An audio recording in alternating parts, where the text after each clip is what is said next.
What's going on, everybody? Today I'm going to be teaching you how to bike ride like an absolute legend. Chances are that if you're listening to this, then you either have never ridden a bike before or don't even know what one is. So I'm gonna give you some tips on how not to die when bike riding. Number 1. Don't ride off cliffs. Unless you're completely brain dead, you do not ever want to ride off a cliff. Actually, even if you are brain dead, you probably don't want to ride off a cliff either. But if you do manage to fall off a cliff, then you're going to die. Of course, unless you're wearing a helmet. In that case, you'll be perfectly fine. Step number 2. Don't ride into rivers. If you ever find yourself riding towards a river, watch out because you never know what kind of horrible creatures could be living in there. A crocodile, leeches, your brother or sister.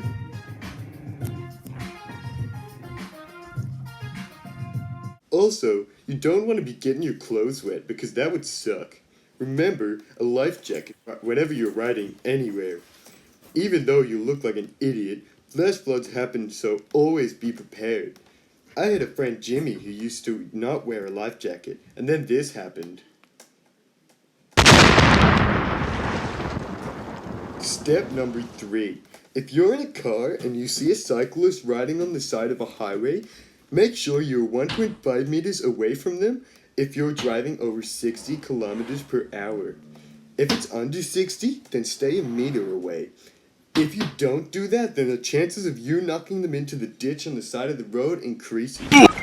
When you are on your bicycle, stand straddling the top bar of your bike so that both feet are flat on the ground. There should be 1 to 3 inches of space between you and the top bar. Here's a safety checklist your mom or dad can help you do. Make sure your seat, handlebars, and wheels fit tightly. Check and oil your chain regularly. Check your brakes to be sure they work well and aren't sticking. Check your tires to make sure they have enough air and the right amount of tire I think pressure. your brother's dead. Step 6. Make sure you have a bell. The louder, the better.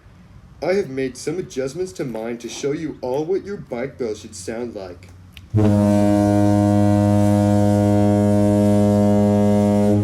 I think by now you should know how not to die when bike riding.